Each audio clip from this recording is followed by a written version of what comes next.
Kebanyakan ibu akan merasa khawatir tentang kesehatan bayinya, apalagi bagi mereka yang baru pertama kali mempunyai buah hati. Mereka harus tahu kapan saatnya pergi memeriksakan ke dokter atau tidak. Tapi jika mengabaikan gejala serius akan menyebabkan hal yang tidak diinginkan terjadi pada bayinya. Oleh karena itu, hal yang terbaik adalah jika Anda tahu gejala apa saja yang harus diperhatikan pada bayi Anda, mana yang harus diabaikan, dan kapan Anda harus segera membawanya ke dokter. Baiklah, berikut ini beberapa gejala yang tidak boleh Anda abaikan jika terjadi pada bayi Anda.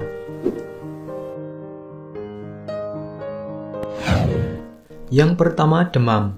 Demam bukan hal yang harus Anda abaikan pada bayi karena bisa berakibat fatal. Saat bayi sedang demam, tubuh biasanya merespon adanya infeksi. Beberapa kondisi paling umum yang terkait dengan demam pada bayi baru lahir adalah flu, pilek, sakit tenggorokan, radang paru-paru, infeksi telinga. Infeksi lain seperti meningitis dan sepsis dapat menyebabkan demam juga. Oleh karena tidak tahu pasti penyebabnya, sebaiknya harus segera membawanya ke dokter. Yang kedua, menangis. Bayi baru lahir menangis adalah satu-satunya cara mereka dapat berkomunikasi dengan dunia luar. Tetapi menangis terus-menerus bisa berarti ada sesuatu yang terjadi. Bahkan setelah menyusui atau tidur siang, maka perlu diwaspadai. Bayi yang mengalami kolik sering menjerit untuk waktu yang lama, biasanya menarik kakinya dan buang angin. Beberapa masalah kolik mungkin berhubungan dengan ASI atau sensitivitas susu formula, atau kondisi kesehatan yang lebih serius seperti hernia. Yang ketiga, muntah berlebihan.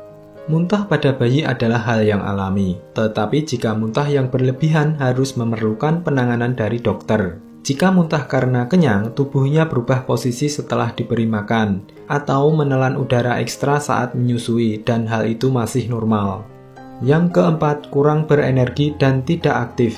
Bayi yang baru lahir memang banyak tidur, tetapi mereka harus tetap bangun setiap beberapa jam untuk makan. Ketika anak Anda bangun, mereka melihat sekeliling dan mengoceh. Tanda-tanda bayi yang tidak aktif atau kurang berenergi biasanya mereka tidak bangun saat disusui atau sulit membangunkannya, lesu ketika bangun, dan terlalu lemah untuk menangis. Jika hal-hal itu terjadi, tanyakanlah kepada dokter Anda.